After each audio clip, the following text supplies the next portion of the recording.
Welcome to today's webinar, Right of Way, Addressing the Silent Epidemic of Pedestrian Deaths in America, hosted by the Maryland Department of Planning in association with the Smart Growth Network. My name is Michael Bayer. I'm the Manager of Infrastructure and Development at the Maryland Department of Planning and Project Manager for the Smart Growth Information Clearinghouse. The Smart Growth Information Clearinghouse is a project of the Smart Growth Network, supported by the U.S. EPA's Office of Community Revitalization and managed by the Maryland Department of Planning. In addition to hosting webinars, the Smart Growth Information Clearinghouse has a website at smartgrowth.org that provides information on effective growth, development, and preservation practices. The Clearinghouse provides information to help local decision makers foster healthy, resilient, and economically vibrant communities. The Clearinghouse is also the virtual home of the Smart Growth Network, a nationally recognized coalition of leadership organizations that have formally endorsed the principles of smart growth. This webinar is one in a series of webinars produced by the Maryland Department of Planning on smart growth and planning topics available for viewing at smartgrowth.org. You can also find out about planning initiatives, planning tools, and educational opportunities in Maryland by visiting the Maryland Department of Planning's website at planning.maryland.gov. We are recording this webinar and will be posting it on our website under the Webinar Archives tab. We encourage you to visit the website and to subscribe to our e-newsletter to learn about our upcoming webinars. The views expressed by the speaker in this webinar are those of the speaker and not necessarily of the Maryland Department of Planning or the state of Maryland. Viewers of this live event are eligible to receive 1.5 CM credits from the American Planning Association and 1.5 CNUA CEU self-reported credits from the Congress for the New Urbanism. To log your AICP credits, visit the American Planning Association's website at planning.org, log into your account, and search for the name of today's event, which is Right of Way, Addressing the Silent Epidemic of Pedestrian Deaths in America. You can also search for event number 924-5945. I would like to acknowledge our webinar partner today, Island Press, and their partnerships manager, Jen Hawes. Founded in 1984, Island Press's mission is to provide the best ideas and information to those seeking to understand and protect the environment and to create solutions to its complex problems. So today our speaker is Angie Schmitt, who's returning to visit us with us today. Angie is one of the country's best known writers and experts on the topic of sustainable transportation. She was the longtime national editor at Streets Blog, and her writing has appeared in the New York Times, The Atlantic, Bicycling, Good, Landscape Architecture magazine, and a number of other publications. She is the founder and principal at 3MPH Planning and Consulting, a small firm focused on pedestrian safety. She lives in Cleveland with her husband and 2 children. Following her presentation, Angie will answer as many questions as time permits. You can submit a question anytime by using the questions tool located in the control panel on the right side of your screen. And as usual, we're going to start today with a quick poll asking everyone in the audience where you live and work. So you can see the 5 options here. Based on some previous feedback, we're including Canada in the Midwest and Mexico in the South. If you're not in either of those 2 countries, you can choose international. Otherwise, West, Midwest, South, Mid-Atlantic, Northeast, and international are the options. And we'll give you a few seconds to respond. We have about 750 people with us today. If you are able to or having trouble responding, you may need to exit from full screen mode. We'll give you a couple more seconds to respond, and then we'll share with everyone where everyone is from. So today, 34% of our audience is in the Mid-Atlantic and Northeast, 23% Midwest, 21% South, 20% in the West, and 2% is international. So with that, I am going to turn it over to Angie Schmitt. Welcome, Angie. Hi, thanks so much for having me. Let's see, are we going to pull up the presentation? I've been traveling around. I wrote a book called Right Away, and it was published in 2020. And I've been traveling around virtually because it's all been during pandemic times, giving this presentation and trying to raise awareness about this problem I call the pedestrian safety crisis in the United States. So Angie, we don't have the correct screen up. There you go. Yeah, I'm sorry, I don't know why. Let me just to go full screen mode and you should be good to go. Yeah, okay, let me try again. couldn't see it either. Can you see it now? Yes, you're good. Okay, perfect. Sorry about that. Okay, so in this presentation, I'm going to talk about what I mean when I say that, why it's happening, and then what we can do about it, and sort of a little bit about why we haven't done it already. So if I can just, okay, so an overview of what we're going to be talking about. I'm going to talk a little bit about the history of the problem, what I mean by the pedestrian safety crisis, who is getting killed, because there's a strong demographic component to this problem. Where it's happening, also there's a geographic pattern that tells us a little bit about what's causing the problem and how we can resolve it. And then I just like to warn people right off the bat that there's a big section in the middle that's about cars, because what's happening in the consumer vehicle mix in the United States plays a big role in the issue. And then finally at the end, we'll talk about solutions. Okay, so I just want to go back a little bit, again, talking about the history. And this is a picture of Cleveland, where I live, in 1930. And this is kind of our main drag, Euclid Avenue. Back in sort of the end of the streetcar era. You can see this is 1930, and you can see there are a few cars there parked on the side of the road, but the sidewalks are just teeming with pedestrians. And one thing I like to point out about this photo is just how relaxed people look crossing the street. So at this point in our history, there weren't any crosswalks. Free roam to go. The streets were considered a public space. And a lot of varied activities took place there. So children would play in the streets, merchants would sell goods from carts, but all that started changing around this era. And cars started flooding into cities right around this time. Ford introduces the Model T Ford. All of a sudden, there's thousands of cars in cities like Cleveland and Philadelphia that had been mainly pedestrianized cities to that point. And one thing that occurred that's important to sort of understand how we got to where we are today, there's a guy named Peter Norton. He's a historian at the University of Virginia, and he wrote this really good book called Fighting Traffic. And he talks about the politics of this issue and this time, and how when cars started flooding into cities around this era, there was really a lot of resistance to it, because immediately people started getting killed in big numbers. And a lot of those people, they were disproportionately children. So there was a lot of outrage about it at the time. There was sort of a reflexive tendency to blame the driver. And news reports were very vocal about that. They would call drivers who were involved in a fatal crash at the time murderers and that kind of thing. And it was seen as a big threat to this emerging auto industry, fuel industry. So those groups got together and they introduced this idea of jaywalking. And he talks a lot about that in the book. And that, over a relatively short period, really changed the way we think about what streets are for and who belongs there. So this is another picture I use. This is just 16 years later in Cleveland. I'm sorry, it looks a little blurry in this image, but this is actually a different street. So this is just a street a few streets over in Cleveland, but still, you notice how big of a change there is to this public space. The whole right-of-way now is taken over by machines. You don't see anyone out on the sidewalks. So that that reframing and that shifting of blame to pedestrians when they were struck was very powerful and remains with us today in the way we think about responsibility for these kind of crashes. Okay, so meanwhile, we have this big increase in pedestrian deaths that's just taken place over the last decade. So that when I talk about the pedestrian safety crisis in the United States, that's what I'm talking about. We now have about 6,400 pedestrians getting killed every year.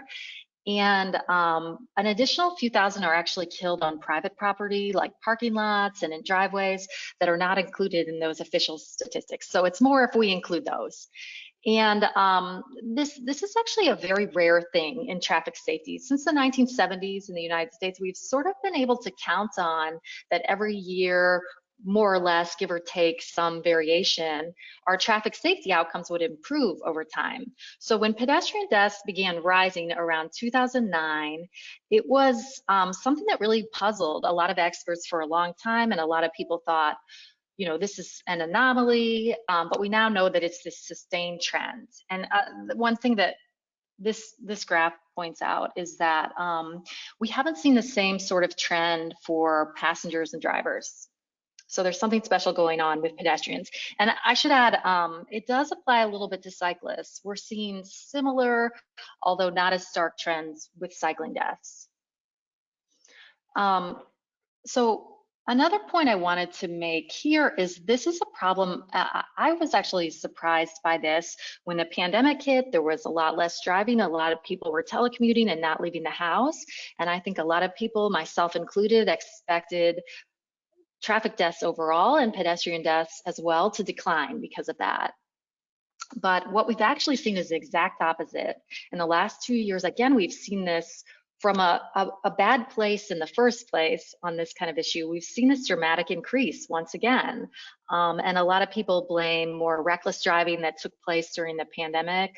There's a lot of different theories about why, but this is a problem that's getting more and more acute, even in the short term.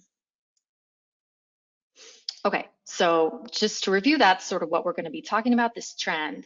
Now I'm going to move into the discussion about who is getting killed. And I think that there's like a stereotype on the part of a lot of people who are really influential in our culture, like media figures or government officials.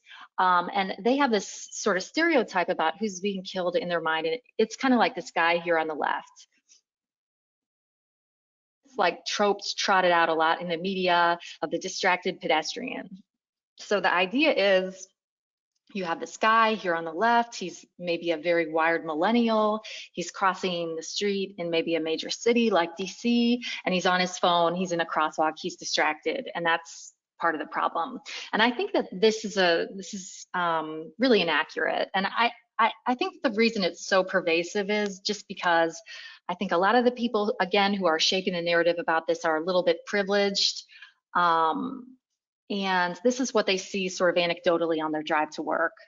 But the reality is the kind of people getting killed are much more like this guy here on the right, who's just kind of sprinting across a wide suburban arterial that doesn't even have a crosswalk at that location. And I think, again, to this concept of privilege, I think a lot of us who are more privileged and, even just, are middle class, you don't have to be wealthy to sort of fall into that category. We don't necessarily find ourselves in the situation of this guy here on the right, where we're having to rely on the bus or on walking, especially in locations that are pretty hostile to pedestrians. So sometimes we might not be as empathetic as we should. And I think definitely our policy around this matter reflects that. Okay, so a little bit more about who is being killed. I borrowed these graphs from Smart Growth America. They do a really great report if you want to do more digging called Dangerous by Design every few years that looks really closely at this issue. And so one point I wanted to make just about when we're talking a little bit about who is getting killed, and the title of the book alludes to this. We see racial disparities in this problem. Like, I think we're starting to better understand with a range of public health problems how systemic racism and inequality sort of play into producing unequal outcomes for folks. And this issue is similar. Black folks, according to this data, were about 75% more likely to be killed while walking than white people. Latino folks also at a little bit increased risk, and then Native folks almost twice as likely to be killed while walking. And I'm going to talk more later in the presentation about why that is. But I just wanted another group I wanted to touch on real quickly: older adults. So people who are 75 and older are about 50% more likely to be killed than the general population while walking. And I think a lot of the reasons for that are fairly intuitive. Older people are maybe a little slower moving, maybe it's a little bit more difficult for them to recover if they are struck. And the risk starts to rise when they're as young as 50. So a couple points I want to make about this is this is not a population we're doing a very good job planning for, especially if they're not in cars. And B, this is a very fast growing population. So right now in the United States, about 1 in 4 people almost are over 65. And over the next couple decades, it's supposed to rise to 1 in 3. So more attention is needed to the needs of older pedestrians. And I'm sorry, one more thing. As far as about a decade ago, as far back as a decade ago, the Center for Disease Control predicted that pedestrian deaths may rise somewhat as the population aged. So that can, this factor alone could contribute in part to the rise we're seeing, and I think does, the aging of the American population. Sorry, just trying to, okay.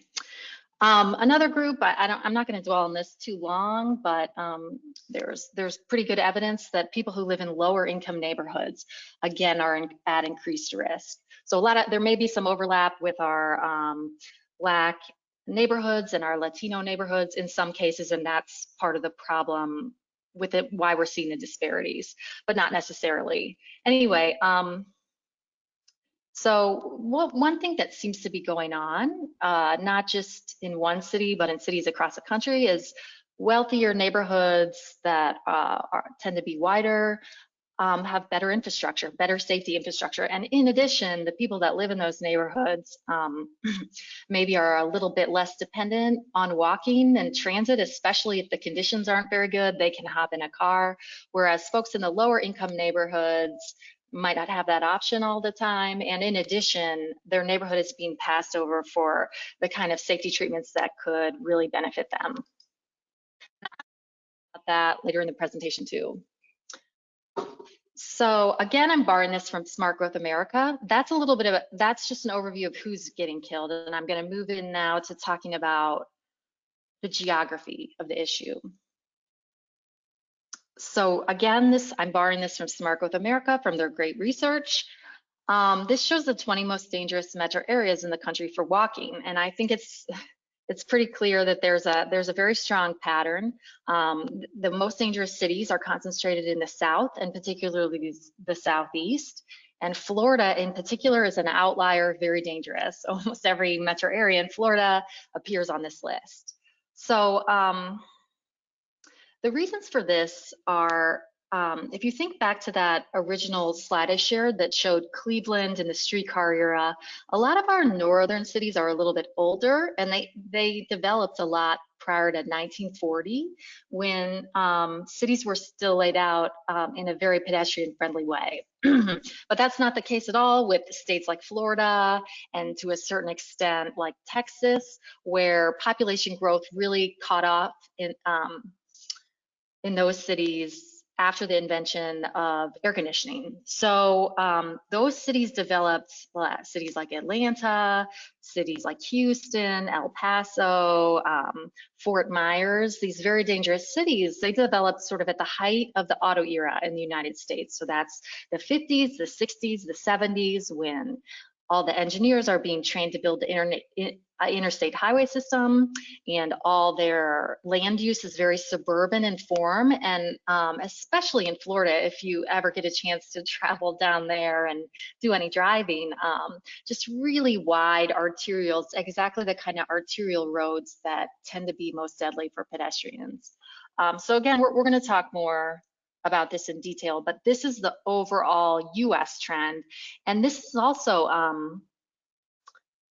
probably contributing to the rise in deaths we see, because if you look at the areas that are most dangerous for pedestrians, they're almost without exception the fastest growing metro areas in the United States. So it's not really like the Philadelphias and the Bostons that are more friendly to pedestrians that are seeing 20%, year over year growth, like some of the suburbs in Texas. So again, we have a population that's a little bit older in the United States, right? Just because of demographic trends.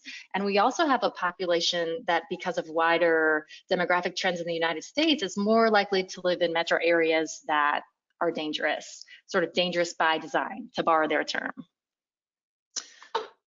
Okay, so I also want to talk about that was a little bit about, we have these geographic trends in the United States towards the Southeast. We also have some patterns that are reshaping our metro areas I want to talk about here, and I'm using the Atlanta metro area as an example. So this map is a racial dot map of northern Atlanta, showing the top of Atlanta and its northern suburbs in 1990. And basically the green areas show Black neighborhoods, the orange areas show white areas, white neighborhoods, and the yellow areas show places that are a little bit more diverse. So if we go back to 1990, this, really isn't that long ago in the scheme of things. You can see Atlanta is very segregated, with the Black population largely in the city and the white population largely in the suburbs. And this dates back to sort of desegregation era, where there was a lot of white flight out of Atlanta. And this whole northern suburban area was sort of built with the expectation that it would be a middle-class place where everyone would have sort of a two-car garage and a picket fence. But our suburbs are changing a lot, and Atlanta is a good example. So if we go forward, I don't have the latest data, and I really wish I did. The University of Cincinnati makes this map, and they stopped doing it. But even if we just look ahead till 2010, I just want to point out how much more diverse the northern suburbs of Atlanta have gotten. So these two northern suburban areas, it would include Gwinnett and Cobb County, are major population centers now. Each county has about a million residents, and now they're either majority, minority, or close to it, both of those counties. So the point I'm trying to make by sharing these graphics is just that winded is that our suburbs are becoming more diverse. They're becoming more racially diverse, and they're becoming more diverse on an income level. I mean, we talk about this trend of the suburbanization of poverty sometimes in passing, but I think it's really sort of under-discussed and underappreciated how big of a shift this is. So for example, in the Atlanta area, if you look at this purple area over here that shows where there's large Hispanic populations, there is a road that I believe the most dangerous road in Georgia is called Buford Highway, and it runs right through this purple area, okay? And it was designed like a rural road with no sidewalks, with really none of the urban infrastructure that's needed to keep pedestrians safe. And now it's this big land.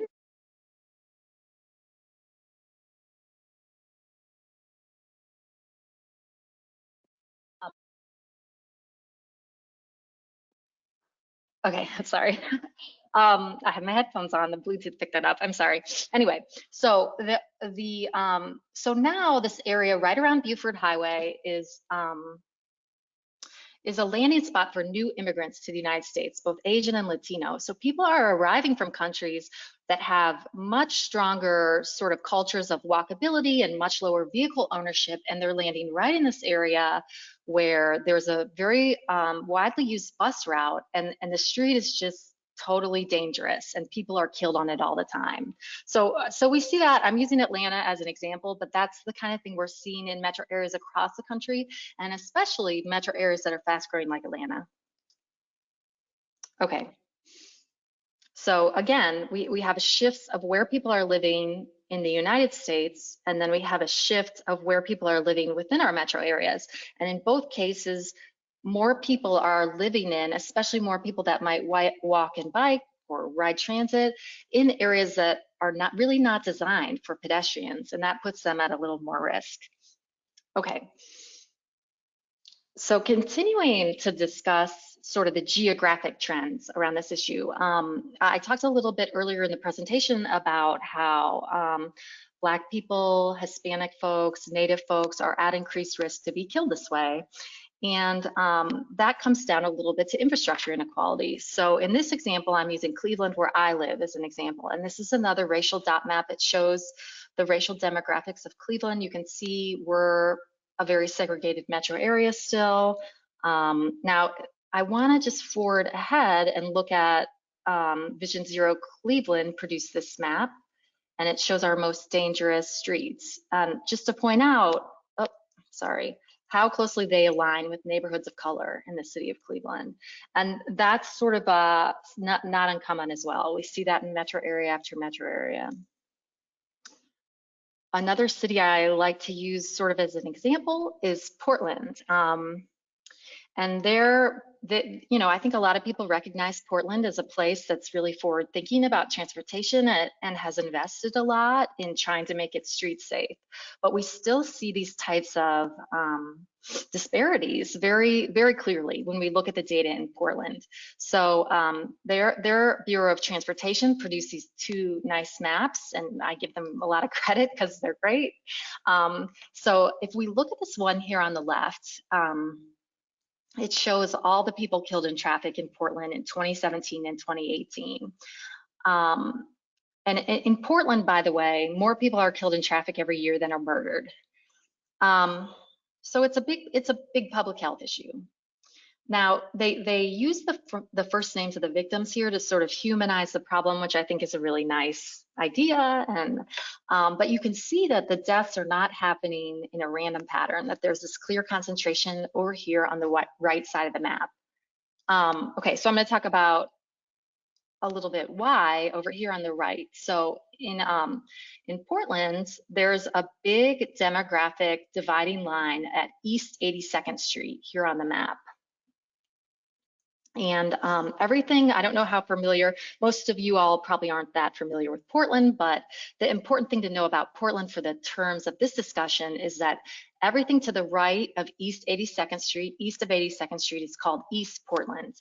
And only about a quarter of the people who live in Portland live in East Portland, but East Portland is more diverse and lower income than the rest of the city. So they produce this nice highest crash intersections. Again, we're talking about sort of what street treatments are available, what safety infrastructure is available to folks in Portland. So 28 out of the 30 highest crash intersections in Portland are in East Portland. So people who live in East Portland, again, only about the quarter of the population of Portland lives in East Portland. They're about twice as likely to be killed as the rest of the population. They account for about 50% of traffic deaths that happen in Portland. Okay, so what I'm trying to get at again is this inequality in the kind of infrastructure we're providing folks. And I think this is a good example of maybe how these types of disparities arise a little bit. And I'm borrowing from this research that was done at the University of Minnesota here.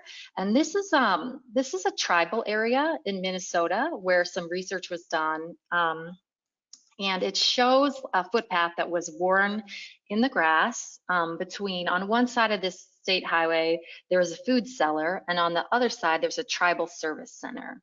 So one of the reasons, according to this research, it appears that Native folks are at such increased risk to be killed while walking is that some of these tribal areas and reservations really function a lot like traditional villages where a good amount of walking takes place, but they're located in rural areas where accommodations for pedestrians a lot of times are slim to none. And this is a good example of that. There's obviously a good amount of walking going on here, but there's no sidewalk, there's no crossing. People are having to contend with very high speed truck traffic day in and day out. So it's interesting in this research, they went out and they did a lot of interviews in the tribal lands and reservations throughout Minnesota, and they talked to the people that live there, they talked to the tribal elders, and they asked them, what are your top traffic safety concerns? And pedestrian safety was brought up over and over as a top or the top concern. But there was a real disconnect between what the folks on the way the folks on the ground saw it and what their concerns were, and what was reflected from the official folks who were responsible for safety, because they also interviewed the folks at the DOT, the state DOT, and those folks almost never brought up pedestrian safety. And even when they were pressed on it, they often sort of defaulted to behavioral sort of explanations that point the finger back at the victim, like drunk walking. So one of the takeaways from the study seems to be that these folks, that were empowered to solve the problem, they really weren't, there wasn't enough respect for local knowledge. They weren't doing a good enough job listening to the folks who lived there.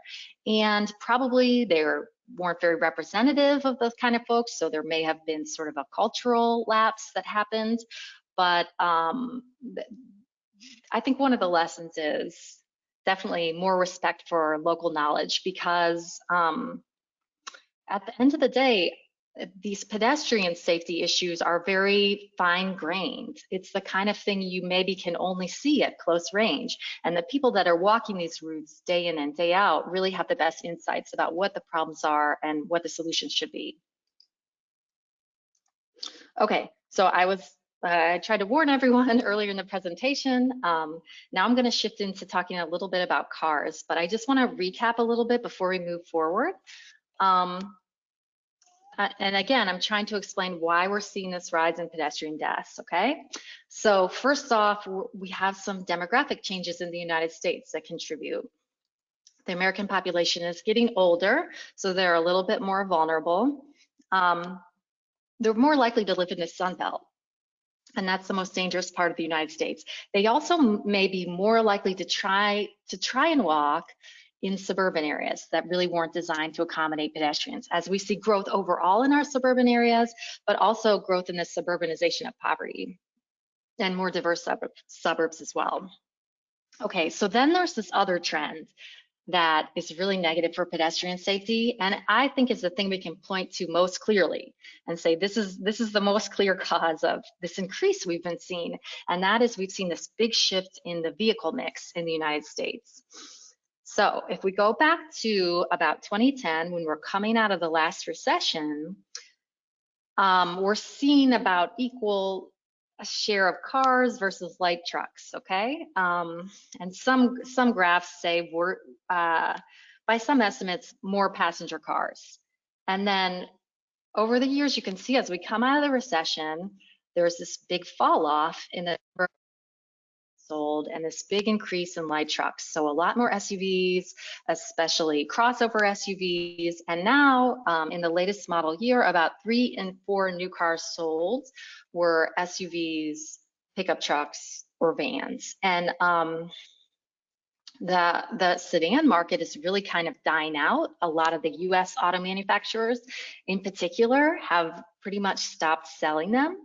So I'm going to talk a little bit about the effect that has on the problem, because it turns out to be pretty huge. So I'm using myself here. I'm about 5'6½", so I'm like a average to a little bit tall woman. And you can see if I was hit by this car here on the left, this is a Honda Civic, it would hit me in the legs.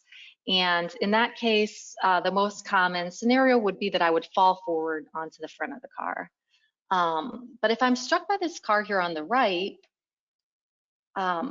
this is a Toyota 4Runner. It's designed a lot like a pickup truck, but is now considered like a mid-size SUV. This is becoming a lot more the norm kind of car people drive in the United States. You notice how much bigger it is and how much higher on my body it would hit me. So if I was struck by this truck here on the right, it would hit me in the abdomen, you know, the stomach, the chest, and those are very dangerous places to suffer a severe blow. So right where your internal organs are. And in addition, especially for shorter people like children, there's a possibility that a high riding truck like this forces you under the wheels where you're run over. So going back to 2015, there was really clear data from the Federal Highway Administration, NHTSA, released, and it showed, it was a meta-analysis of the existing data, and it showed that pedestrians struck by SUVs were 2.5 to 3 times more likely to be killed. And for child pedestrians, the risk was quadrupled. So not only are these vehicles heavier, it takes a little longer to brake in a vehicle like this. In addition, the way they're striking pedestrians is more deadly. So there has since been more research that sort of backed that up, and there's more and more understanding of how changes in the vehicle mix are contributing to this problem and leading to additional deaths. Okay, so since I've got you guys for an hour and a half, I can get into some really nerdy stuff about cars because I just think it's interesting. So I would just want to use one car. This is the RAV4 as an example, just to sort of illustrate how vehicle design has evolved in recent years. And I think it should be pretty obvious when we get through this, sort of, that it would be negative for safety. So this is a 1996 RAV4. It was really cute, as you can see, purple. They were often purple. The style at the time was to have this really cute, friendly looking face, not very aggressive. And this was the first crossover SUV in the United States. And it really was just sort of, it was like a tall Corolla, basically. And it started out at just 2,500 pounds. So if we just, so if we look ahead, you can see how much bigger it's gotten. It's almost 1,000 pounds heavier at the light end. And also one thing I want to point out is just how much the face has changed. The style now is a much taller, more aggressive, flat grille, and the headlights kind of scowl at you. We see that trend kind of, that's the trend now in vehicle design. Again, it has really, a lot of these, they're really style issues, kind of. This is just what's trendy and what helps sell cars, but it really has negative safety implications. And the reason I use the RAV4 here as an example is just because it's the #1 selling vehicle in the United States except pickups almost every year. Replacing, prior to that, it was usually the Camry. And it is very similar to the Camry, except a lot of these crossover SUVs, they're taller and they're heavier. And they handle a little bit differently too. Okay, so another trend we see is sort of in the same vein. It's gotten really out of hand, in my opinion, in the pickup truck sector, where they've really latched on to this sort of mean, aggressive, tall front end trend, to the point where some of the front ends of some of these newer trucks, the hood is almost, and obviously I'm using my son here when he was 4, just sort of for scale, but they can present big visibility issues. A lot of these cars have as much as a 15-foot forward blind zone, and the rear blind zone on a truck might be as much as 50 feet. So there's this really interesting group. I don't know if I don't think I have a slide from them. Oh, I do. Okay. There's a group called Kids in Cars that they're a safety group that's focused on sort of threats to children around cars. And they did an experiment where they took some of the best-selling trucks and SUVs in the United States, and they did a forward blind zone test. And they were able to place like 25 children in the blind zone of the forward blind zone of some of the best-selling vehicles in the United States. And they were all totally invisible to the driver, who was just like a woman of average height. So in the United States, we actually see sort of a shocking number of cases where children are backed over, particularly, but now it's more common to see a front over crash too, by their own relatives or close friends of the family in their own driveways. That happens. Children are backed over in their own driveways in the United States about 50 a week because of some of these visibility issues. Now that we see those back over crashes. Really, I expect to see that improve a lot now that we've mandated backup cameras for cars, but we have this new problem now with these frontal blind zones also appearing in some of our bigger trucks. Okay, and like I warned you, I was going to get very nerdy about cars, but I think this is a little bit of a nerdy group, so you can handle it.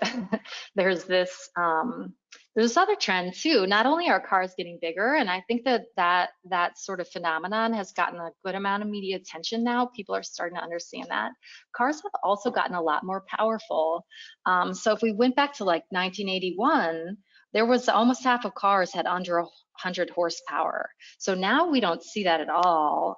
They're almost all at least double that. And we have a lot of cars that are above 300 horsepower.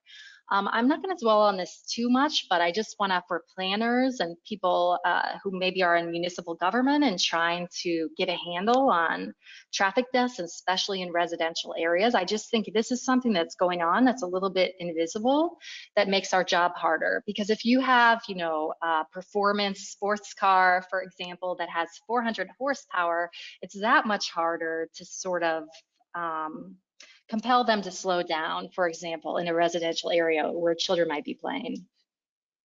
This is also really bad for the environment, but that's kind of an aside. Okay, So I'm gonna move into talking about solutions, but again, just to recap a little bit. We have a population that's getting older. We have a population in the United States that's increasingly living in dangerous areas like the Sun Belt or in suburban areas. And then finally, our vehicle mix has gotten bigger, heavier, and more dangerous to people on foot. So those are the combination of trends, more or less, that I lay out in my book as causing this increase. And by the way, it's not something I would expect to see shift very quickly based on sort of those are long-term trends. Now I'm going to talk a little bit about some solutions. And but I wanted to start with this. This is a woman named Amy Cohen I talk about in my book. And she is in this picture, she's at a press conference in New York City. She's holding a picture of her son. His name was Sammy, and he was killed when he was 12 years old, trying to walk in Brooklyn. And in my book, I sort of tell her story because she is, I think, a really heroic person, but a lot of people in the United States experience this, right? They lose a child to a traffic death. In fact, prior to COVID, and there's some different things going on now with suicides and opioids, but prior to COVID, traffic crashes were the #1 reason in the United States parents bury their children. But I think most people, the way they experience that is just sort of an isolated incident. It's sort of a private tragedy, the way we conceptualize it in the United States. People experience sort of alone, and it's thought of as sort of a act of God, you know, like almost like being struck by lightning.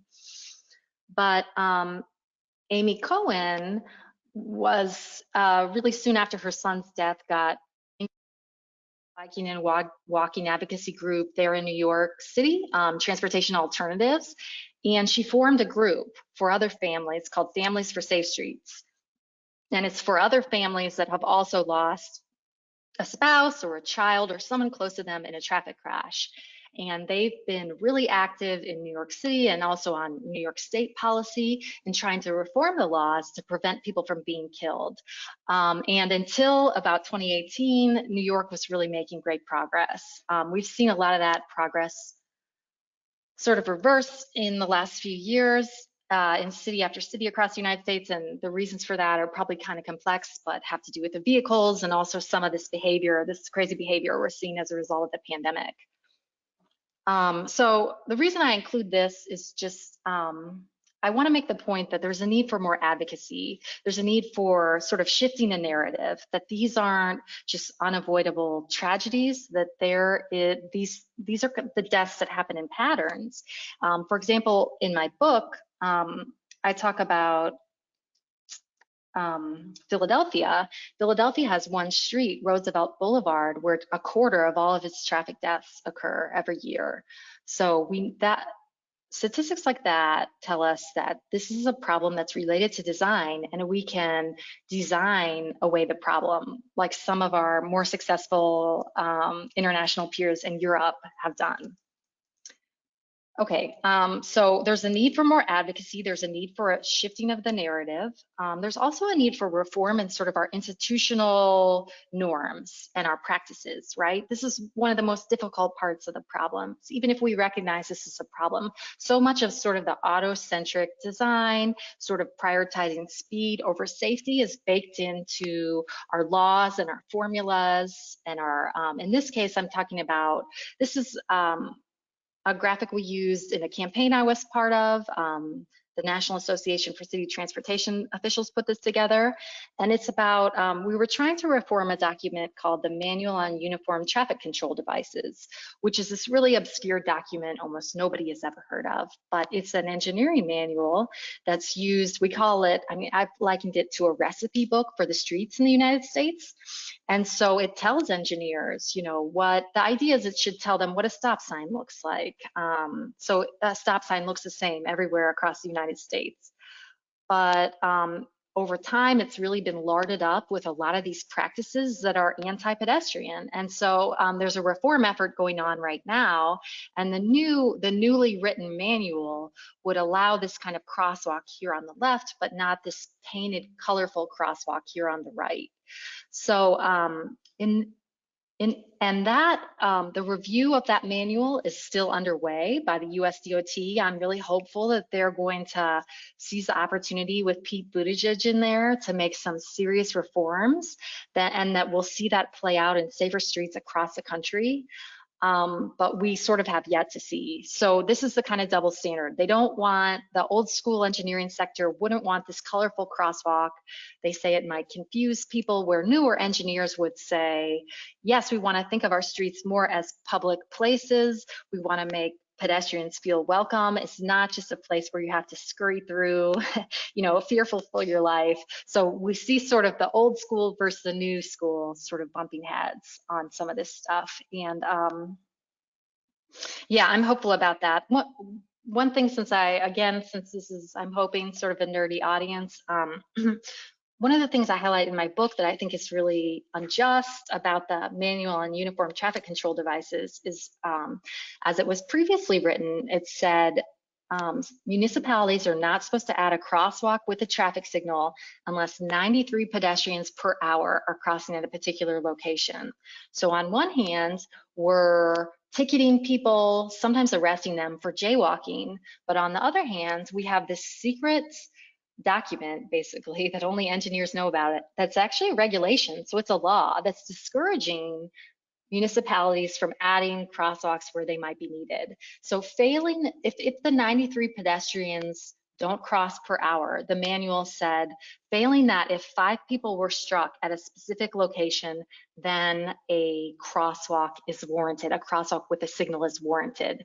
And the reason they're discouraging crosswalks with signals, even though we know that's the safest way to get pedestrians across, is because they don't want to delay drivers. So there's really a tension between for people in cars who might be, in some cases, better off, more politically powerful, and the safety needs of people who are on foot. That's sort of the dynamic we're up against a little bit. But I think we're headed in a positive direction.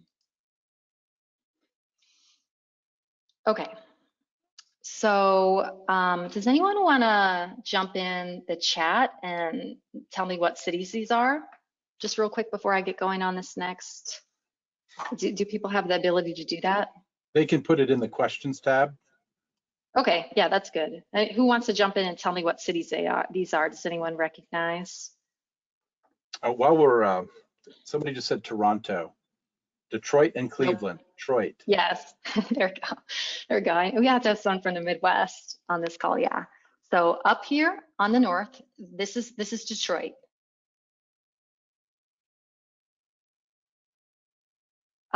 So this is Detroit, and you can see, the reason I'm using this image, you can see how it looks a little bit blue compared to Cleveland, where I live here at the bottom. So this is actually a big success story. I just want to talk a little bit about streetlights, because about 75% of pedestrian deaths happen at night, and street lighting is really important to protecting people. And I think, again, it's been overlooked a little bit because of the privilege of certain people in the industry and in positions of influence. People who are more privileged, myself included, might be able to just take for granted that the streetlights in their neighborhood will work and function, but that's not the case for everyone. And so Detroit is a big success story. Talk about that here. If we went back to when Detroit's coming out of its bankruptcy around 2010, 2011, they did a big survey and they found out that about 40% of the streetlights weren't functioning for some reason. They were broken, they weren't working.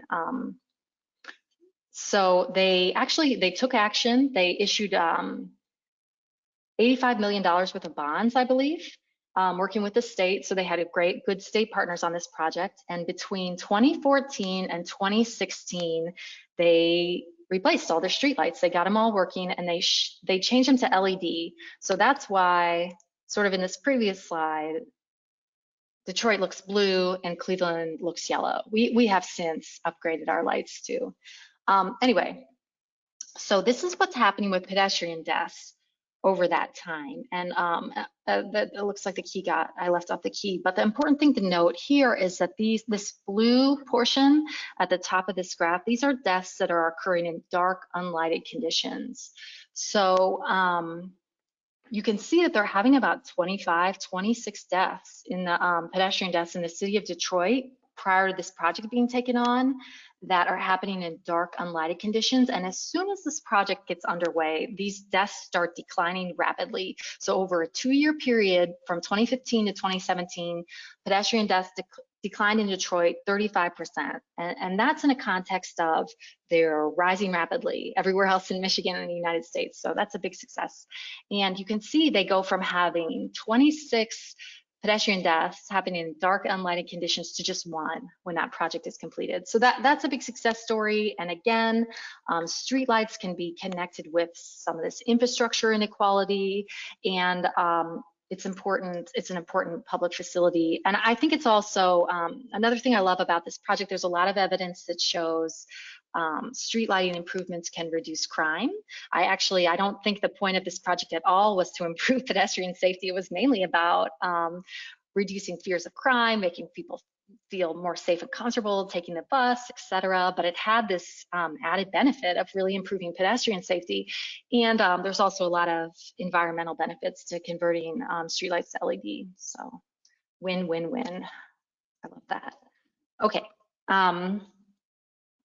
So finally, I think most people are probably aware of these kind of street treatments. There's been this real explosion in innovation, especially in some coastal cities around the United States, of different street treatments designed to make streets more friendly to pedestrians and transit riders. And this is just a shot I took in DC showing this is called a bump out. And it reduces it gives pedestrians a shorter crossing distance right here, and it also reduces the turn radius of cars. So that makes if cars need to take a sharper turn here, they have to slow down when they're turning. Conditions safer for people who are walking. And a nice thing about this is very inexpensive treatment as well. You can see they used paint and bollards here. And then a lot of places will use those kind of temporary materials to test out this kind of design. And then as time comes along and the road gets an upgrade, they could add a curb and make this kind of feature more permanent. So love that kind of stuff. And there's so many examples. I'm not gonna go into too much detail. But I did want to talk about this as a potential strategy too. It's a nice little trick. And one thing I like about this is it's very inexpensive, because I think like there's been a lot of fighting over the years in our streets or in our cities about largely about bike lanes.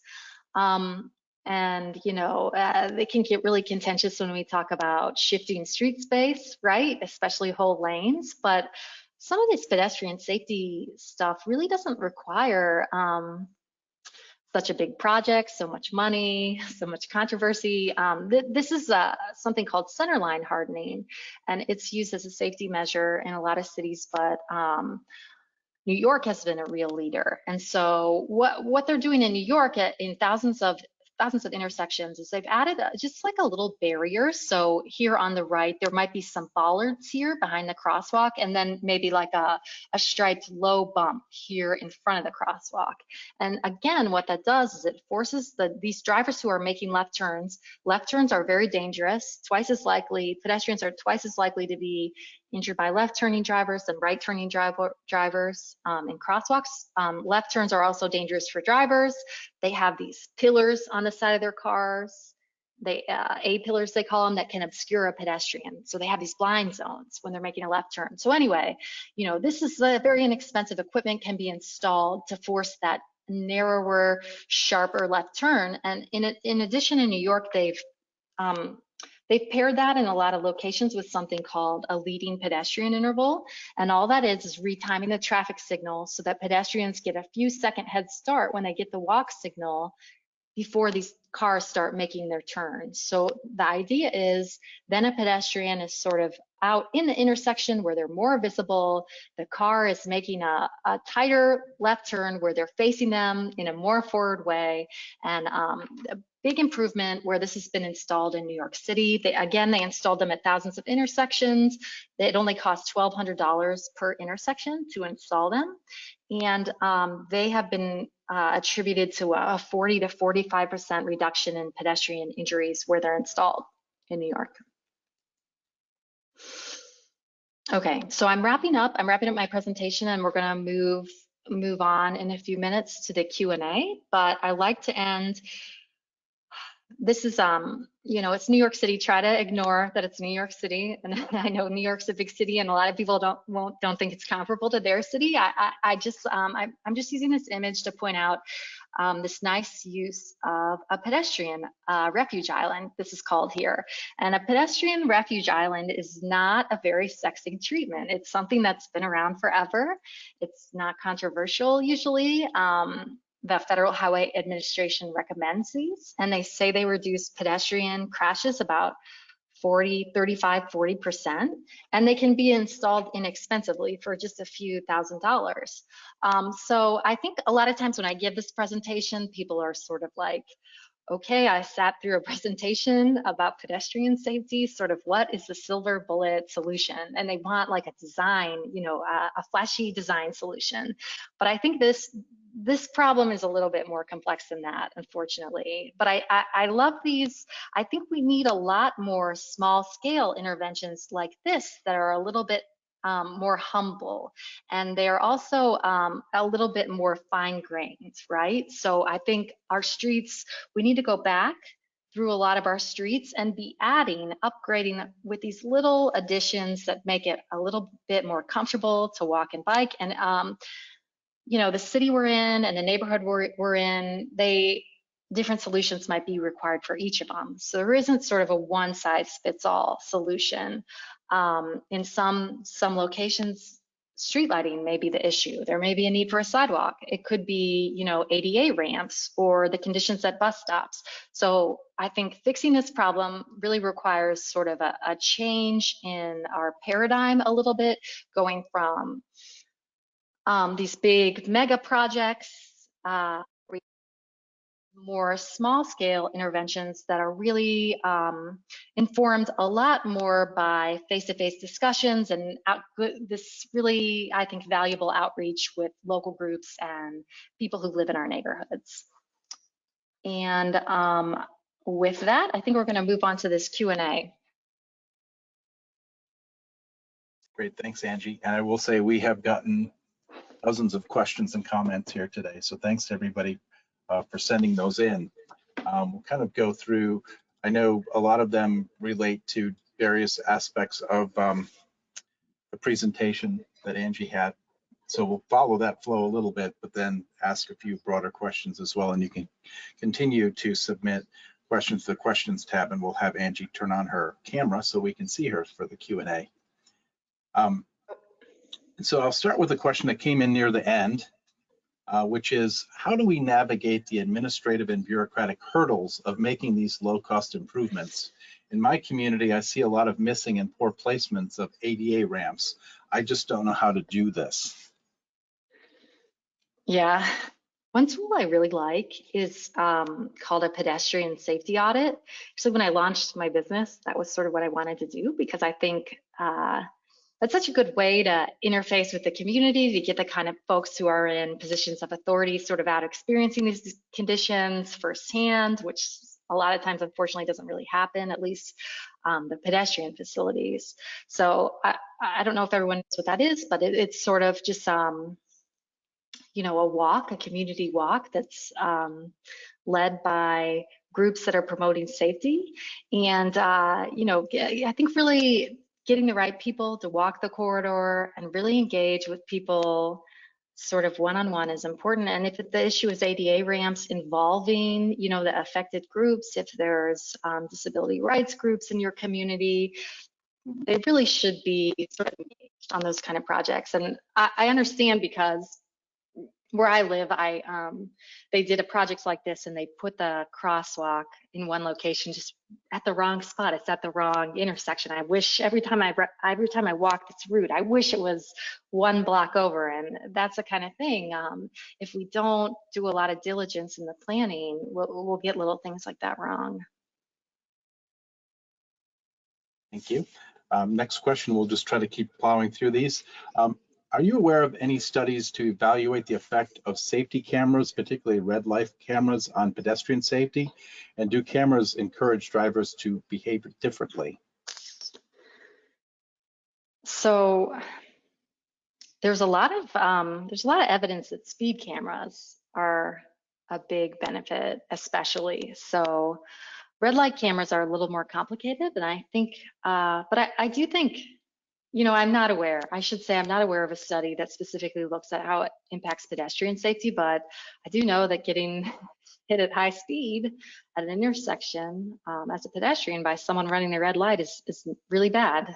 And actually, we should probably be, for that, that's one of the reasons we should probably be transitioning where we can to roundabouts because of those kind of high-speed crashes. But yeah, the group I talked about earlier in the presentation, Families for Safe Streets and Amy Cohen in New York, one of their biggest fights has always been speed cameras in school zones in New York City. And there's really a lot of evidence. Speeding is one of the biggest factors in pedestrian fatalities. There's a very clear connection. Drivers are going 40, it's very bad news for the typical pedestrian. If they're going 20, totally different story. Almost everyone survives at 20 miles per hour. So controlling speed is a really critical issue, and it's really difficult for planners and engineers because of what's happening in the auto market. So that's one tool, but it's also politically very difficult. It's been difficult to implement, and one of the problems is the way the speed camera programs have been rolled out sometimes have not been the best. But anyway, there is, and in Europe, in some of the leaders in Europe, there's very wide use of speed cameras. And I know of studies that show safety improvements overall for red light cameras too. And I think on balance, they do improve safety, but there's a lot of further issues to be discussed in how they're implemented and fairness in the way they're dispersed and what the money goes towards and that kind of thing. Thanks, Angie. Next one's here is from Benjamin Turner, who says, your point about respecting local knowledge is interesting. I definitely see the value, but here in New York, it seems like the local knowledge often opposes safety improvements like bike lanes. You often hear people at community boards say that street design won't work here, and it's the DOT that advocates for safer street design. How do you ensure that local knowledge plays a constructive rather than a reactionary role in the process? Yeah, that is a huge problem. So, that's a good question. Sometimes I think like in advocacy, we're a little too quick to write off people's concerns. We don't want to be catering too much to sort of the squeaky wheel, somebody who's maybe in a really powerful position and their sort of voices drowning out what might be more common position. I think what I try to do in my practice is I'm trying to get away from these public meetings that tend to be really contentious and are really only an option a lot of times for people who maybe are retired or don't have young children in the house or have, a job that's 9 to 5. I think some of the ways we're facilitating discussion and feedback are a little bit exclusive or exclusionary, and that contributes to the problem. So I think we could do more to sort of gather information where people are instead of hosting a meeting at dinner time and asking people to come.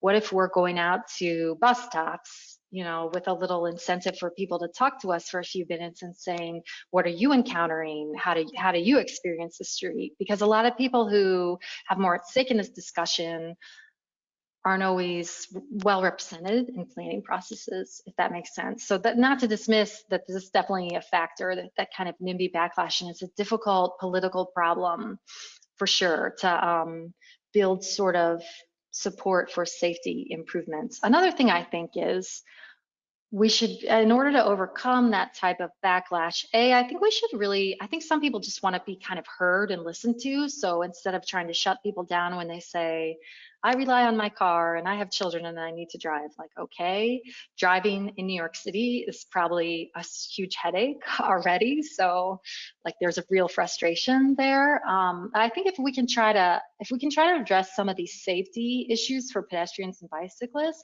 and at the same time say, we can go to these meetings and say, and what are your big headaches as a driver? are there sort of unnecessary hassles that we could eliminate from the system? And maybe in a city like New York City, a lot of that has already been reduced. But I know in Cleveland, like when I drive, I often think, oh my God, this is so frustrating. There's so many lights where they're not needed anymore, so much unnecessary delay that it really isn't benefiting anyone. So I think instead of making it sort of these safety improvements come at the expense of people who drives, we're going to try to sort of improve this for everyone, but safety really needs to be the prevailing thing more so than a delay that might be sort of negligible or an inconvenience that might be negligible. Okay, thanks, Angie. Next question here is from Jonathan Stalls, who says, thank you so much for this presentation.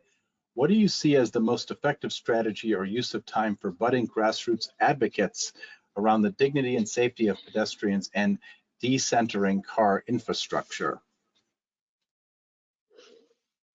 So one of the best things you can do is is win people over, right? So I've been working on this for a long time, and it's too exhausting if you're the one person trying to do all the things in your town, right? Attend all the meetings. So if you can sort of find new people and bring them on board and get them excited about the cause, that's huge, okay? So that's one thing. I also think when people always ask me this, and I think like a lot of this stuff is really just good citizenship type of things. So if you're new to pedestrian advocacy, take a walk around your neighborhood if you haven't before. Try what's the bus stop like? What's it like to take the bus route near your house? And if you notice things, if you're noticing things in your day-to-day life, it's calling your city council person and attending a meeting maybe. And if not that, joining up with the advocacy group in your town and finding other like-minded people and trying to work together. So I don't know that there's sort of a magical trick. It's just sort of political organizing. I guess it's hard. It is really hard, but I think we're making some progress.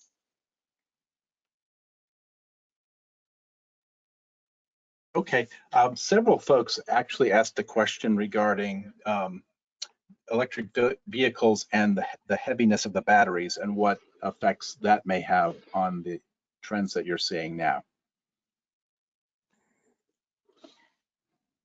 Yeah, I'm not aware of any research about this. It's possible if you do just take a vehicle and don't change the body at all and add an electric battery, it could be a few hundred pounds heavier. So there's potential that electric vehicles could have an impact on this problem.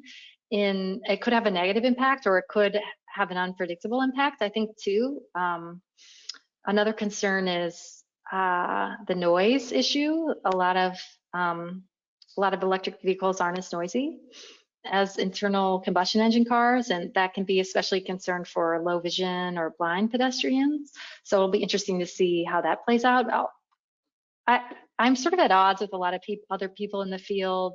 I think in pedestrian safety and bike safety, in that I'm pretty pro EV. I think there'll be a lot of benefits for cities with less noise, less pollution. That is important environmental justice issue.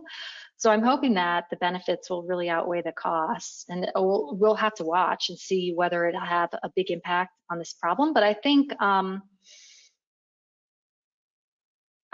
batteries will get lighter over time as the technology improves, I hope, and that a lot of the things that are making cars heavier right now, the options people are opting for, again, a lot of them are sort of style related, or just this trend towards bigger cars that can go off-road, are much less socially valuable than EVs that can play this key role in addressing the climate crisis. So that's what I would say. Thanks, Angie. We got a few questions in this realm, and here's one from Sarah Ritterband, who asks, you spoke about transition to roundabouts, but how safe are multi-lane roundabouts for pedestrians when drivers are focused on the traffic coming from the left, or how rapidly they can zip through the roundabout? Yeah, I guess it's a debate. I guess we could have a debate about roundabouts. I love roundabouts because, even though I'm pedestrian safety focused, because signalized intersections are really dangerous. There's like 16 different conflict points, right? And if you think about crash physics also, it's bad to have a head-on collision, right? Head-on collisions, the force is multiplied, very likely to be fatal. And our intersections make that way too easy, the way they're designed right now. And also the side impact crashes are also very bad, very dangerous. So they make these high speed, high intensity crashes too easy to happen, I think. And they waste a lot of gas. People spend all this time idling at them. Okay, so there's a lot of benefits. There's a lot of safety benefits and a lot of potential benefits for the environment too, with reducing idling. That being said, multi-lane roundabouts are not the best. You sort of have to look at it on a case-by-case basis, I would say. Might not be as appropriate, especially a multi-lane one in a very high pedestrian area. And also there's certain concerns, again, that low vision pedestrians have in particular with them. So careful design is important. But I think in the right circumstances, they can be a huge win. Just win, again, like the streetlights thing, it's not very, usually there's a trade-off in traffic safety where if we do the safer thing, there might be some delay, but the roundabouts are just a freebie. Like they improve safety and they're good for the environment and they reduce delay. Like that's so rare that we get all those things lined up. So I think there's a lot of reasons to pursue them in a lot of environments, and we should be doing more of it. I've heard some engineers say it's unethical to continue adding traditional intersections, and we know it will lead to, you know, a certain number of injuries or deaths potentially over time when a roundabout is an alternative that would work. Thanks, Angie. We actually got a couple of comments as a follow-up, including one from David Clapp, who says, speaking as an engineer, roundabouts are safer for all users, pedestrians included. And Joseph Gorinko, who says, wouldn't roundabouts intuitively be safer, whether single or multi-lane, because pedestrians are only need to consider one direction of traffic? So just a couple. Some pedestrians don't like them, I will say. I think there's a little bit of a debate about it. And I actually haven't looked real closely at the data. I was just in a training with NHTSA, or with Federal Highway, where they were talking about this. And they said, you know, you need to design them carefully, especially the multi-lane ones can be tricky. And I understand. Sometimes it does require a little bit of a detour if you're a pedestrian. And again, like I said, low vision and blind pedestrians have there's some serious issues there that sort of need to be considered or addressed. So, but I do think with careful design, they should be implemented more widely, for sure. Thank you. Okay, next question here is from David Elbin, who says, Angie, could you talk about the equity aspects of failing to provide a public right-of-way that is less safe and comfortable for pedestrians than it is for motor vehicle owners and drivers? I'm sorry, I'm not sure I understand the question. The equity impacts of creating more walkable streets?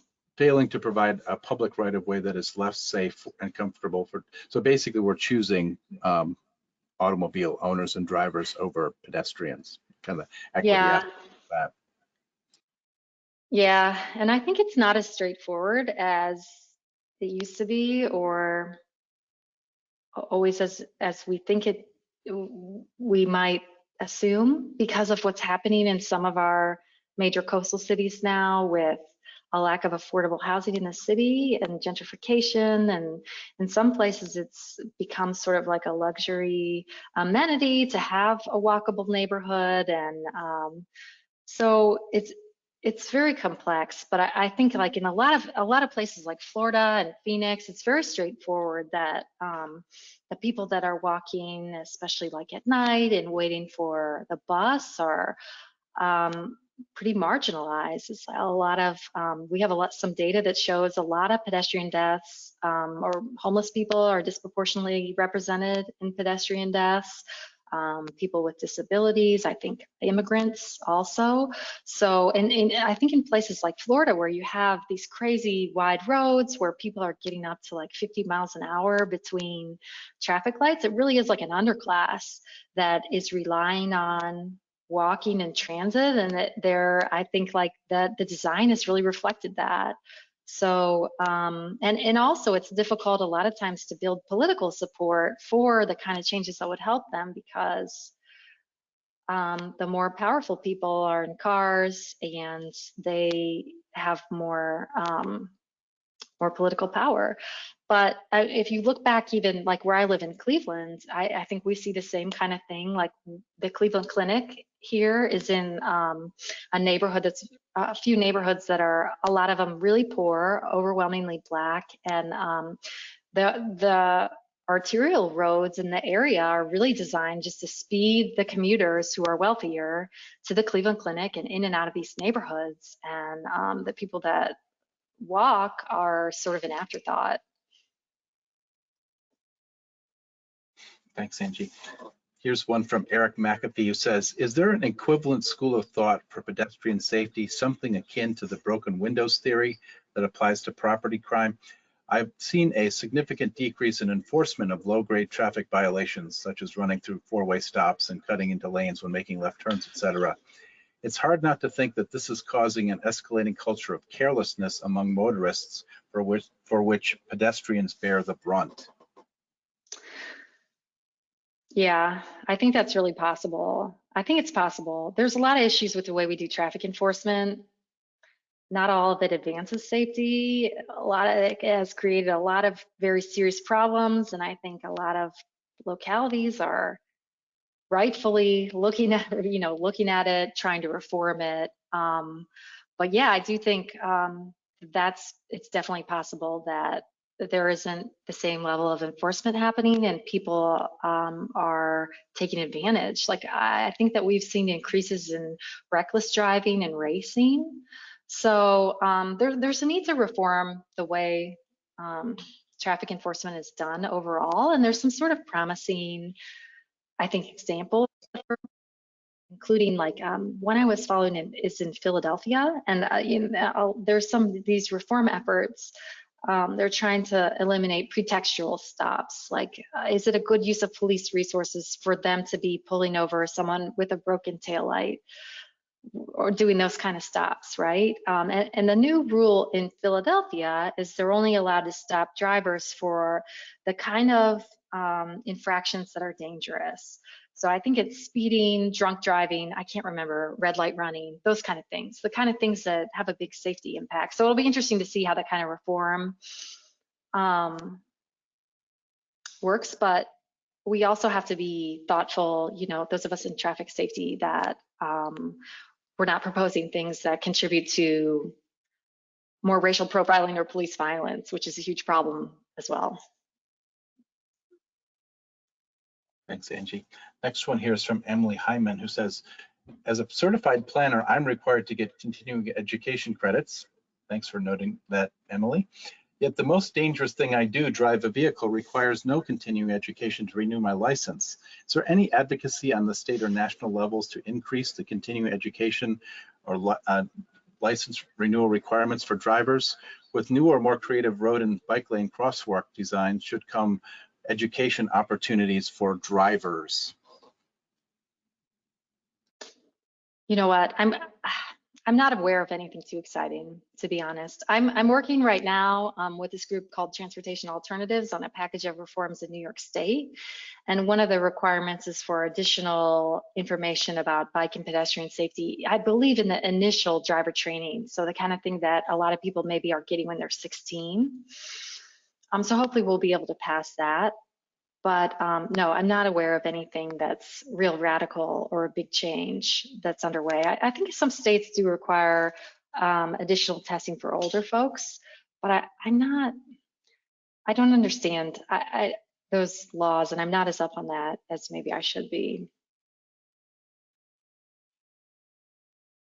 Okay. Next one here is from Bruce Gartner, who says, how can we challenge traffic engineers that rely on the use of a false sense of security argument to deny a crosswalk when someone requests to mark crosswalk without a signal, or something like colorful bump outs that have the flex posts but isn't hardened? I've heard that this has been debunked but could use a reference. Yeah, actually, I just did this training last week with the Federal Highway Administration and for engineers and planners, and they in this one they were partnered with the Ohio Department of Transportation, but the trainer was telling people, was sort of debunking that there's this concept that's really been ingrained in a lot of engineers, that if you add a crosswalk, you give pedestrians a false sense of security, and so that discourages a lot of engineers from adding crosswalks.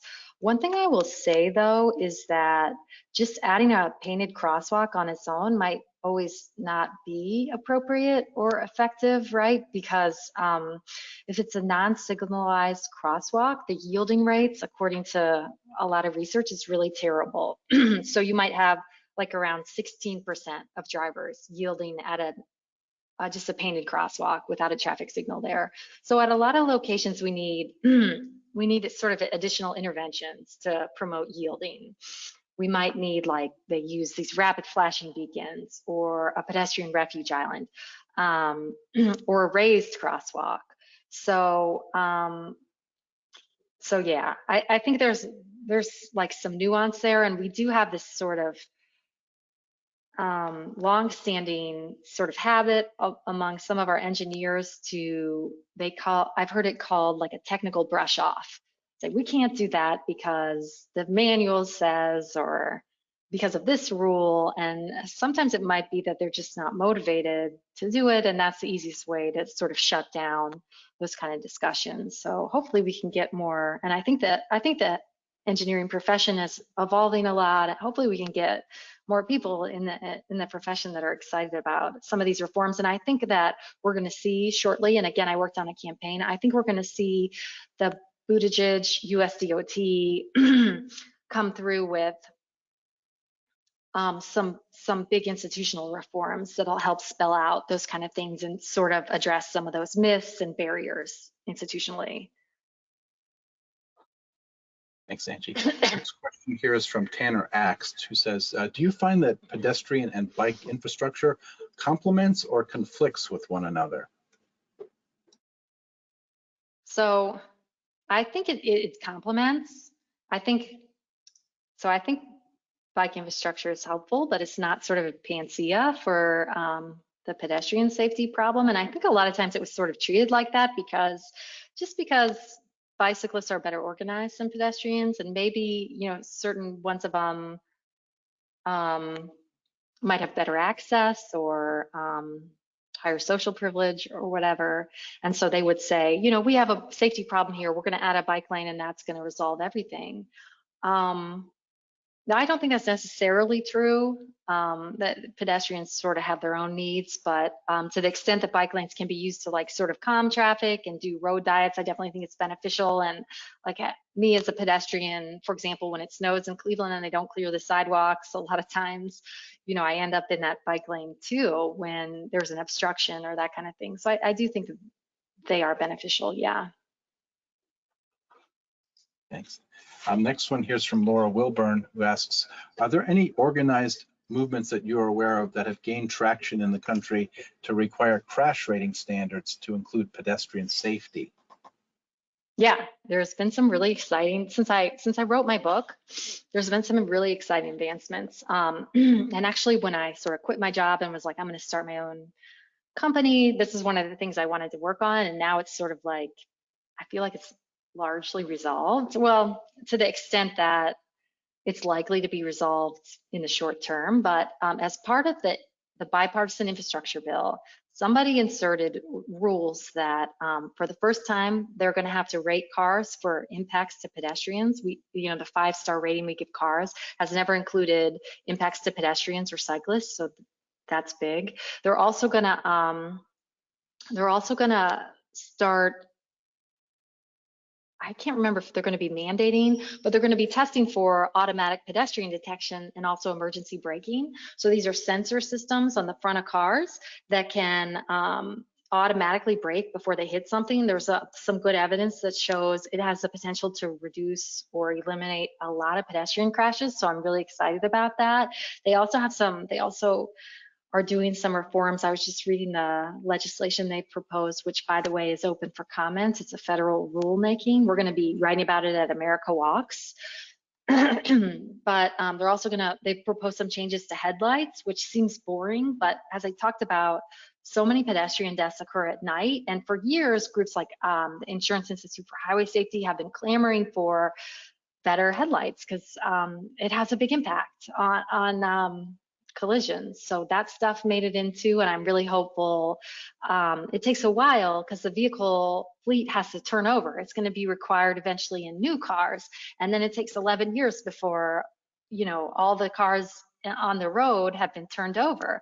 But when that kind of stuff is in place, I'm really hopeful we'll see pretty substantial improvements in safety, a lot of lives saved. Thanks, Angie. So a couple questions regarding the information about vehicles that you were talking about earlier. So the vehicle that you showed, I think the RAV4 is a fairly small SUV. At this point, I think some of the SUVs almost seem taller than a person. In addition to the size of the vehicle, what about a vehicle's ability to accelerate to a faster speed in a short amount of time? Is this a significant factor in pedestrian injuries? Yeah, I think so. And that's what I was trying to show with that horsepower graphic. So a lot of cars now are overpowered, quite frankly. Like, why do we need a 400 horsepower car to get groceries? You know, if you live in the suburbs, you don't. You know, it's overpowered for what you need it for. Car makers just do it to sell cars. It becomes like this sales gimmick, you know, unfortunately. So yes, I do think it's a factor, the acceleration. And actually, that's another thing. EVs accelerate faster, so it'll be interesting to see if that has an impact. But yeah, and there's some evidence that shows that overpowered cars, so that's sort of this ratio of weight to horsepower, lead to more pedestrian injuries and deaths. Okay, thank you. We got a few questions that would ask you to compare what we're seeing in the US to what we might be happening in Europe and whether there's any differences there that we have in America. Yeah, so the US is really falling behind its international peers in traffic safety. Even before we saw this horrible trend happening during the pandemic, our traffic safety outcomes had improved about, and this is traffic safety overall, not just pedestrian deaths, had improved at about half the rate of our international peers. So countries like Spain, like the UK, even Canada, Japan, they're all getting better at traffic safety much faster than us. And some of the leaders, the global leaders, have per capita traffic fatality rates that are a fifth as much as ours. And even if we could do as well as Canada, we're really bad even compared to Canada. If you look at per capita traffic deaths, we have about twice as many as Canada. So if we could do just as well as Canada, we could save almost 20,000 lives a year. So it's bad. And they've sort of seen the opposite trend. We haven't seen this big trend, this uptick in these other wealthy nations of pedestrian deaths. And in fact, I just saw Germany just had its safest year in like, I think it was like 5 decades. I can't recall the exact information. Whereas we're seeing the exact opposite trend. We just had our worst year since like 2003 in traffic deaths. So it's bad. I think it's underappreciated what a big social problem it is and the amount of trauma and pain it causes, traffic deaths overall. And it's actually, I did some reporting when I was at Streets Blog that showed our life expectancy in the United States was actually declining compared to a lot of our international peers, in part because of our bad progress on traffic safety, and other things like opioids and gun deaths are a big factor also. Thanks.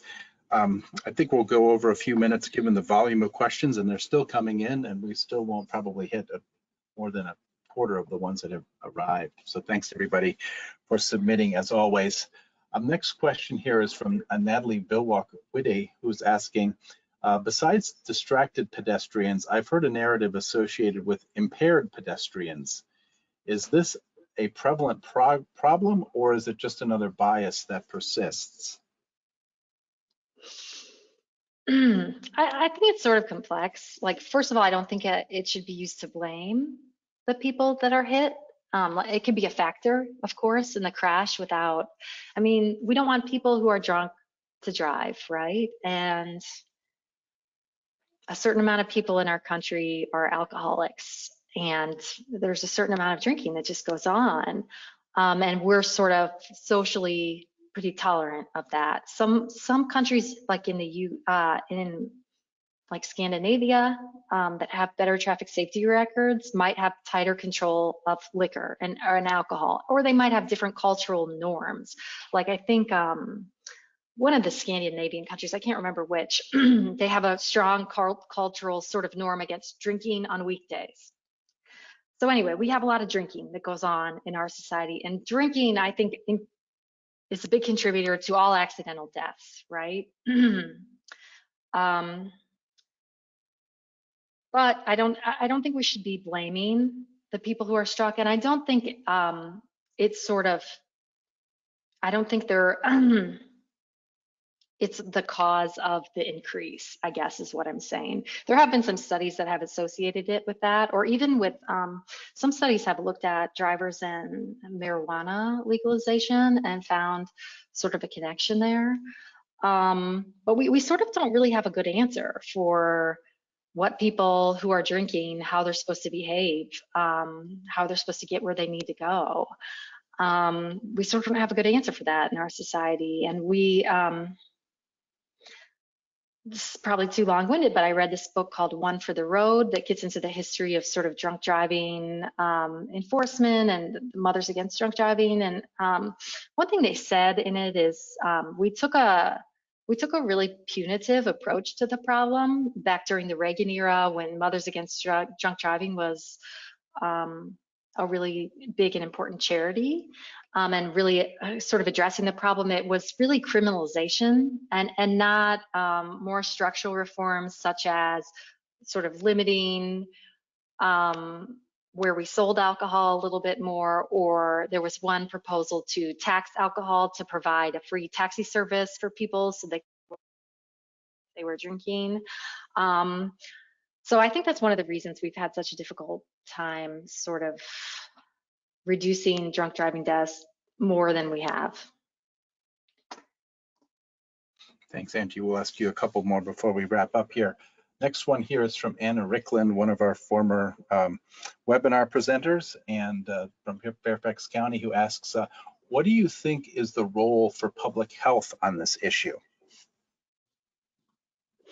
Yeah, I would love to see public health get more engaged and in traffic safety more generally. I'm involved with a few campaigns right now where we're fighting very hard for some reforms that should be, I think, more automatic, especially at a time when gas prices are so high and fatalities are really increasing at an alarming rate. We still have to fight so hard tooth and nail for every little, state legislative reform or even local level reform. So I think it would be really helpful to have more doctors sort of speaking out and saying, I'm seeing too many people in my trauma unit from car crashes, and we know we're starting to understand how we can gradually eliminate this problem, and we need to do a better job. I think that would be really helpful, although I think I'm concerned about the whole public health industry after what we just went through, and I think it's going to be difficult to get people to take public health real seriously in the next few years. I don't know, but we could definitely use more support and more recognition from that sector, and we should, the people in traffic safety should be better partners as well to the folks doing the hard work in public health. Okay, thank you. Next question here is from Elaine McGregor, who asks, one solution for pedestrian safety is moving the intersection crossing further away from the crossroad, which means that pedestrians have to walk further and don't have a straight path. Is there any evidence that these increase pedestrian safety, or just blame the victim or even put pedestrians out of the driver's view when the drivers are turning? So I'm not sure how to answer because I'm not really sure what the question. You're talking about just moving the crosswalk a little distance away from the traffic light to improve safety? That seems to be the suggestion, yes. I haven't heard of that. I don't know. Sometimes people ask me questions and I just don't know. I don't know the answer. I haven't heard of that. That sounds interesting. Sometimes I've heard it's helpful to put the stop bar closer forward for pedestrian safety, but I haven't heard that. I do think I'm sort of a fan of more mid-block crossings.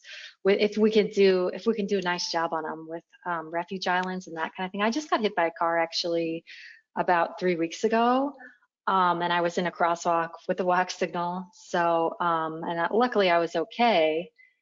Because I was hit at a slow speed, but it's like crosswalks are, not always that well respected. And when you're in a intersection crosswalk, you also have to deal, even when you have the walk signal, with the turning cars. And so I like the idea of more mid-block crossings, actually. And I think a lot of pedestrians prefer them too, as long as we can add additional features that make them safe, like refuge islands. Gotcha. Okay. This may be our last question for today from Sarah Roy. I think you were just getting to this a little bit. It's a question about centerline hardening. I've been met with resistance when suggesting such treatments in our towns, which is a suburb. People think that this is a treatment that can only be used in urban and city locations. Do you have any advice on how to shift this thinking and get suburbanites to embrace these types of treatments? So the suburbs are so important. I just think we have so much work to do in our suburbs. And that's where most Americans live, in the suburbs. And I think we could make a lot of small changes in suburbs that could have a big impact on people's lives, potentially. I guess I don't understand who the resistance would come from. And you could always, a lot of times when there's that kind of opposition, you could always say, we can try this out, on an experimental basis and see sort of what the outcomes are. But I do think we've got to do a better job in our suburban areas. And I understand that it is sort of difficult. So I'm rooting for you. People in our suburban area, like children and people with disabilities, that really suffer a lot, I think, unnecessarily, because we haven't made the kind of connections that would be helpful for people who can't drive. So I wish you a lot of luck. I don't know if I have all the answer, but yeah, maybe you could try installing one or two sort of on a temporary basis and see what the outcome is, and maybe that would help build support. Great, thanks, Angie. I think we'll end the questions here just because we're already over and we could easily go another half an hour or more with the ones that were submitted. So thanks to everybody for doing that. We will forward them all on to Angie. But I did want to kind of give you a last chance here to give us some kind of closing thoughts and takeaways, particularly as planners here in the audience, from what you were presenting us today. So I don't think my publisher's here. I don't think I ever did a plug for my book, but if anyone's actually interested in buying it, I think the website should be in the chat. Maybe Jen could add it to the chat, and you can get 30% off if you use the discount code SMART, I guess. And I don't know, final thoughts. I've had all this time to think about it. I don't know, I have a great one. If you want to sort of get plugged in to what I'm working on, I'm on Twitter. My business has a website. Like I said, I'm part of some campaigns that I'm hopeful have an impact on this. And if you follow me, you can sort of keep up. Right now with America Walks, we're going to be following what's going on with NCAP. That's our vehicle safety rating system. There's an update coming. I'm working on some legislation in New York State on a campaign. So there's some exciting stuff happening. I'm really grateful for everyone taking the time to listen to this, and let me know if I can ever be a resource. Like I said, I think my contact information has been made available. Great, thank you, Angie. And thanks for taking the extra time to answer all the questions today. So with that, we're going to conclude our webinar, Right of Way, Addressing the Silent Epidemic of Pedestrian Deaths in America. I would like to offer a Big thank you to Angie Schmitt for a great presentation, to everyone who attended today, and to John Coleman, our communications and technology guru, who helps to make this all happen. The complete recording of today's webinar will be posted on smartgrowth.org. Also, for those of you who have requested one, and including a few folks in the questions and chat, all attendees will receive an email that will contain a link to a personalized certificate of participation. Please look for this follow-up email if you need the certificate to claim other continuing education credits. When you exit from today's webinar, you'll be asked to participate in a short evaluation. Please take a few moments to provide feedback so that we can continue to improve the webinar experience for you. And finally, keep an eye on smartgrowth.org and your email inbox for details on other future webinars, including creating equitable transportations from the ground up, which will be at 1 p.m. Wednesday, April 27th. With that, I wish you all a great day and thanks for being with us today.